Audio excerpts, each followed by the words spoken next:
मुताबिक petroleum division ने हमें यकीन दहानी दिलाई है कि गैस की सप्लाई जो है, जो पहले भी बढ़ाई जा चुकी थी, के इलेक्ट्रिक के पास माहदे के मुताबिक 190 million standard cubic feet gas रोज़ाना फराहमी करना जो है वो ज़िम्मेदारी है। उसको बढ़ाकर 240 तक ले जाया गया है। पहले 270 भी गई थी, इसको 240 है। उसको दोबारा बढ़ाकर 290 मिलियन स्टैंडर्ड क्यूबिक फीट पर ले जाया जा रहा है, यानी 100 million standard cubic feet gas दी जाएगी के इलेक्ट्रिक को। इसके साथ के इलेक्ट्रिक जो बिन कासिम पे इनके यूनिट्स हैं, जो ड्यूल फायर्ड यूनिट्स हैं, यानी एक से ज़्यादा ईंधन से वो चल सकते हैं, उन यूनिट्स में से कुछ यूनिट्स शुरू में और तमाम यूनिट्स कुछ दिन के बाद फर्नेस ऑयल के ऊपर चलाए जाएंगे। फर्नेस ऑयल की जो सप्लाई है उसको पेट्रोलियम डिवीज़न ने बढ़ा दिया है। इनके पास इस वक्त जो है पहले से ज़्यादा फर्नेस ऑयल आ रहा है और मज़ीद उसके अंदर इजाफ़ा किया जाएगा। मैं साथ साथ ये भी कह दूँ, बिल्कुल वाज़े मैं करना चाहता हूँ कि इन फैसलों से कहीं ये ना नतीजा अख्ज़ किया जाए कि गलती जो थी वो कोई पेट्रोलियम डिवीज़न की थी। उसके लिए एक अलग फोरम है, नेपरा रेगुलेटर है इस सेक्टर का। नेपरा ने अपनी पब्लिक हियरिंग भी कराची में मुकम्मल की है और चेयरमैन नेपरा आज भी हमारे साथ मीटिंग में मौजूद थे और उन्होंने कहा है कि वो फैसला कि किसकी गलती से ये लोड शेडिंग में इजाफा हुआ वो नेपरा अलग से एक फ़ैसला देगा। हमारा मकसद आज सिर्फ इतना था कि कराची के अंदर जो गैर मामूली लोड शेडिंग हो रही है और जो शेड्यूल्ड लोड शेडिंग के अलावा अनशेड्यूल्ड गैर एलानिया लोड शेडिंग हो रही है, उसको फिल फॉर कैसे ख़त्म कराया जा सकता है। उसके लिए गैस सप्लाई का इजाफा का भी फैसला कर लिया गया। SSGC के MD भी यहाँ पे मौजूद हैं, कि इलेक्ट्रिक के MD भी यहाँ पे मौजूद हैं और फर्नेस ऑयल की जो सप्लाई है उसके अंदर इजाफा भी कर दिया गया है। और इंशाअल्लाह ताला ये दोनों चीज़ें होने के बाद कल से कराची में कोई भी गैर एलानिया लोड शेडिंग नहीं होगी। जो कराची के तकरीबन 3/4 आबादी पर मुश्तमिल इलाके हैं जहां शेड्यूल लोड शेडिंग नहीं होती थी पहले, वही सूरत हाल में हम वापस चले जाएंगे। अब हम आगे के लिए कि ऐसी सूरत हाल दोबारा पैदा ना हो, ये बड़ी बदकिस्मती की बात है कि एक तरफ तो पाकिस्तान के अंदर बिजली की जो पैदावार है उसके इजाफे के लिए अरबों डॉलर के कॉन्ट्रैक्ट साइन किए जा रहे थे, लेकिन साथ ही साथ ये फैसले नहीं किए गए कि वो जब बिजली आएगी तो बाकी पाकिस्तान की तरह कराची किस तरीके से उस बिजली से मुस्तफ़ीद हो सकेगा। तो उसके ऊपर जो हमने फैसले पिछले चंद माह के अंदर किए हैं उनका नतीजा ये निकलेगा कि अगले साल गर्मियों से पहले, यानी 2021 की गर्मियों से पहले 550 मेगावाट इजाफी बिजली कराची के लिए मुहैया होगी। इस वक्त तकरीबन दिन पे मुनसर होता है 2900, 3000, 3100 तक जा सकती है। तो इसके अंदर 5.5% मेगावाट के इजाफे का मतलब ये हुआ कि आप समझें तकरीबन 18% इजाफा किया जाएगा कराची में बिजली की फराहमी का अगली गर्मियों से पहले। फिर उससे अगला साल जो आएगा, उस अगले साल की यानी 2022 की गर्मियों से पहले 800 मेगावाट मज़ीद इजाफा किया जाएगा, यानी 550 मेगावाट अगले साल और 800 मेगावाट उससे अगले साल। तो मजमूई तौर पे 2022 यानी 2 साल बाद की गर्मियों से पहले 1350 मेगावाट बिजली की फराहमी कराची में इजाफा किया जाएगा। फिर तीसरा, और ये सारी वो चीज़ें हैं जिनके ऊपर फैसले हो चुके हैं, इसमें से आप समझ लें तकरीबन 90% जो मैं फराहमी की बात कर रहा हूँ इस पे फैसले हो चुके हैं। कैबिनेट कमेटी ऑन एनर्जी ने भी फैसला कर दिया है, काबीना ने भी फैसले कर दिए हैं पिछले चंद माह के अंदर। 2023 की गर्मियों से पहले 800 मेगावाट मजीद फरामी में इजाफा किया जाएगा, यानी 550 मेगावाट अगले साल, 800 मेगावाट उससे अगले साल और 800 मजीद मेगावाट उससे अगले साल। तो आज जहां पर हम खड़े हैं वहां से 2023 की गर्मियों से पहले 2150 मेगावाट, या आप समझ लें कि इस वक्त जितनी बिजली की फराहमी कराची को है उससे 70% इजाफा कर दिया जाएगा।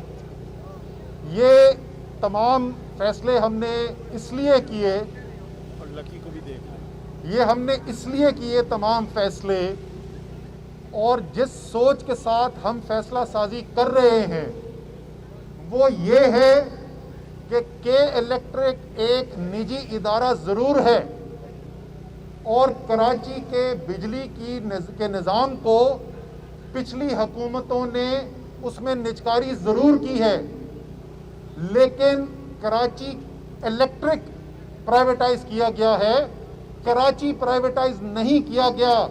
कराची के अवाम की जो जिम्मेदारी पाकिस्तान की वफाक के ऊपर है वो जिम्मेदारी से दूसरे सरफ नज़र नहीं किया जा सकता। तो यही सोच के साथ, इसी जज्बे के साथ हमने अभी तक जो फैसले किए हैं वो आपसे बताए। इंशाअल्लाह ताला गाहे बगाहे इसमें जिस तरीके से आगे पेशरफ्त होगी उस पेशरफ्त के साथ भी हम आपको आगाह रखेंगे। केई के मैनेजिंग डायरेक्टर मेरे साथ खड़े हुए हैं और इनको मीटिंग में आज मैंने भी और गवर्नर साहब ने भी ये पैगाम दिया है कि हम आपकी भरपूर मदद करना चाहते हैं कि आप कराची के अवाम के मसाइल हल करें, लेकिन अगर इस तमाम मदद के बावजूद आप कराची के अवाम के मसाइल बिजली के ताल्लुक से हल नहीं कर पाएंगे तो हम दूसरी तरफ नहीं देखेंगे, कानून की पूरी ताकत इस्तेमाल करेंगे ताकि कराची के अवाम के साथ ज्यादती ना हो। तो इसी जज्बे के साथ उम्मीद है सब मिलकर काम करेंगे। एक दफ़ा फिर आपका शुक्रिया और एक दफ़ा फिर जो पीछे खड़े हुए उनसे फिर एक दफ़ा दरख्वास्त, खुदा का वास्ता, वजीर आज़म बार बार समझा चुके हैं, बार बार अपील कर चुके हैं, आप वजीर आज़म के अगर कारकुन हैं, अगर आप वाकई में दिल से वजीर आज़म को अपना लीडर मानते हैं तो खुदा का वास्ता फासला पैदा करें। अच्छा, असद उमर साहब, सवाल आपसे ये है, जो इस वक्त लोड शेडिंग होती रही है उसका जिम्मेदार कौन है? बाकी हुकूमत जिम्मेदार है, के इलेक्ट्रो दूसरा इसके साथ ही ले लें कि जो लोग करंट लगने से हलाक हुए हैं उनको किस तरह से कंपनसेशन किया जाएगा? सर, जो सवाल पूछा गया कि इसके जिम्मेदार कौन है जो लोड शेडिंग हुई, ये मैं पहले इसका जवाब दे चुका हूँ कि रेगुलेटर जो है नेपरा, उसने अवामी हियरिंग भी कर ली है और उन्होंने आज की मीटिंग में हमें बताया है कि अगले 3 से 4 दिन के अंदर वो अपनी रिपोर्ट जारी कर देंगे जिसके अंदर वो ये तयन करेंगे कि कौन जिम्मेदार था, और जाहिर है वो जो भी जिम्मेदार है उसके ऊपर जो भी एक्शन बनता है वो एक्शन भी उसके अंदर दिया होगा। असद उमर साहब, 14 अमवात हुई थी पिछले साल करंट लगने से, जबकि इस साल भी कई अमवात हुई हैं। के इलेक्ट्रिक जो है वो उसको कहा था नेपरा ने कि इनको मुआवजा दे, इनके लवाहिकीन की सपोर्ट करे, लेकिन कुछ नहीं कहा गया, सिर्फ नोटिस की कार्रवाई, उसके अलावा के इलेक्ट्रिक अपनी हकदर्मी से बात नहीं आती। सर, मैंने जैसे पहले अर्ज किया था, नेपरा अपना फैसला करे, अगर नेपरा को अपना फैसला इम्प्लीमेंट करने के लिए, उस पर अमल दरामद करने के लिए वफाक से कोई भी मदद चाहिए तो वो मदद हम फराहम करने के लिए तैयार हैं और उम्मीद है कि सिंध की हुकूमत भी यही ऑफर करेगी। असद उमर साहब के इलेक्ट्रिक साथ जो वायदा हुआ है उसको कब आवाम के सामने पेश किया जाएगा या वो कौमी राज है? वायदे को आप आवाम के सामने कब लाएंगे जो के इलेक्ट्रिक के साथ हुआ है? ये बताइएगा कि गवर्नर सिंध से एमडी के इलेक्ट्रिक की पहले मुलाकात हुई, इन्होंने यकीन दहानी कराई 48 घंटे में हो जाएगी, लोड शेडिंग खत्म हो जाएगी। क्या ऐसी चीज़ है कि हमें, आप मिनिस्टर हैं, गवर्नर सिंध है, वफाक में आपकी हुकूमत है, क्यों इतनी बेबसी है कि के इलेक्ट्रिक को आप लोग टेक ओवर नहीं करते? लोग मर रहे हैं, कराची ने इतना बड़ा मैंडेट आपको दिया है, वज़ीर आज़म एक्शन ले रहे हैं, उसके बावजूद भी यकीन दहानी कराई जा रही है। कौन सा ऐसा मुआहदा है, कौन सी ऐसी चीज़ है जो सबसे पहले मैं समझ गया सवाल, मैंने उस दिन असेंबली के फ्लोर पे भी इस बात का जवाब दिया था। मायदा के इलेक्ट्रिक के साथ तहरीक इंसाफ की हुकूमत ने नहीं किया, निजकारी के इलेक्ट्रिक की तहरीक इंसाफ की हुकूमत ने नहीं की। ये 15 साल पुराने मसाइल हैं। हम इनको एक बड़ा सादा सा पैगाम दिया है जो आपने भी सुन लिया, मैंने लाइव टेलीविज़न के ऊपर भी कह दिया।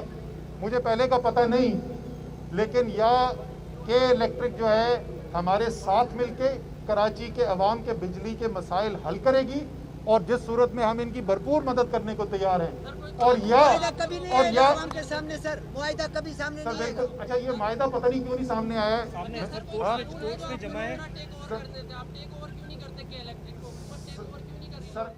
सर अगर इसकी जरूरत पड़ी तो जरूर कर लेंगे। जैसे मैंने कहा कि 15 साल से के इलेक्ट्रिक चल रहा था हमारी हुकूमत आने से पहले, मसला हमने हल करना है, वो जिम्मेदारी वफाक की है, उस जिम्मेदारी से हम पीछे नहीं हटेंगे। वो हम टेक ओवर करके करते हैं, हम इनसे काम करवा के करते हैं, वो हमारी जिम्मेदारी है। आखिरी सवाल,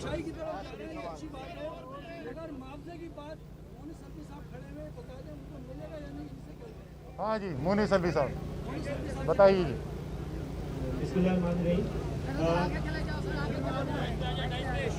डाइस पे आ जाएं, डाइस पे आ जाएं। बिस्मिल्लाहिर्रहमानिर्रहीम।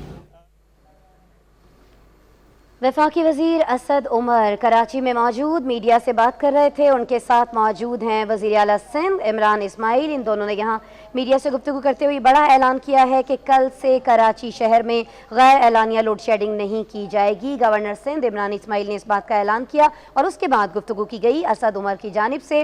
उन्होंने कहा कि इस फैसले का मकसद हरगिज़ ये नहीं लिया जाना चाहिए कि इसमें गलती पेट्रोलियम डिवीज़न की थी, बल्कि नेपरा जो है इसमें रेगुलेटर का किरदार अदा कर रहा है और चेयरमैन नेपरा इस एक फैसला भी जल्द ही जारी करेंगे।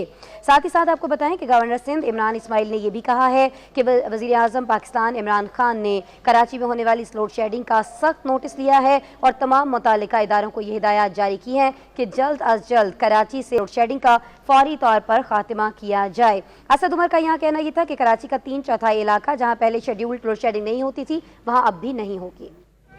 जो ओवर बिलिंग का मामला है, इसे मैं खुद नेपरा के पास लेकर जाऊंगा और इसको हम इसकी ऑडिट करवाएंगे। और ओवर बिलिंग की अगर ओवर बिलिंग निकली तो ये के इलेक्ट्रिक के सीईओ खड़े हैं, ये रिफंड करेंगे उसके पैसे। अगर ओवर बिलिंग निकली तो हम नेपरा से इसका ऑडिट करवाएंगे। मेरी बात पूरी सुन लें।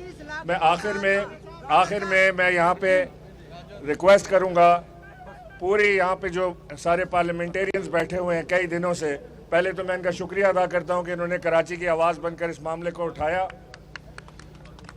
और दूसरी बात कि अब आप इस बात पर भरोसा रखें कि वफाक ने बड़ा सीरियसली आज इस बात को देखा है। वज़ीर आज़म की इन्वॉल्वमेंट इसके अंदर है, 4 वफाकी वज़रा इसके अंदर शामिल रहे, गवर्नर इसके अंदर शामिल थे, कई के सीईओ इसके अंदर शामिल थे, सुई गैस के एमडी इसमें शामिल थे, नेपरा के चीफ इसमें शामिल थे। और आज बड़े हाई लेवल पे इस मीटिंग का अख्तिताम हुआ, जिसका ऑफिशियली जिसके मिनट्स की गई है जिसको, तो इस पे आप हम पे भरोसा रखें। इंशाल्लाह जितना दर्द कराची का आपके दिल में है उतना ही दर्द वफाक में इमरान खान के दिल में भी ये दर्द महसूस हो रहा है। तो लिहाजा आपसे दरख्वास्त है कि आज इस धरने का अख्तिताम करें, कुछ टाइम दें। जो टाइमलाइन सेट हुई है आज असद उमर की मौजूदगी में, गवर्नर की मौजूदगी में जो कमिटमेंट्स हुए हैं उन्हें थोड़ा टाइम दें। इंशाअल्लाह अल्लाह ने चाहा तो पीर से आपको गैर एलानिया लोड शेडिंग कराची में नहीं मिलेगी। बहुत शुक्रिया।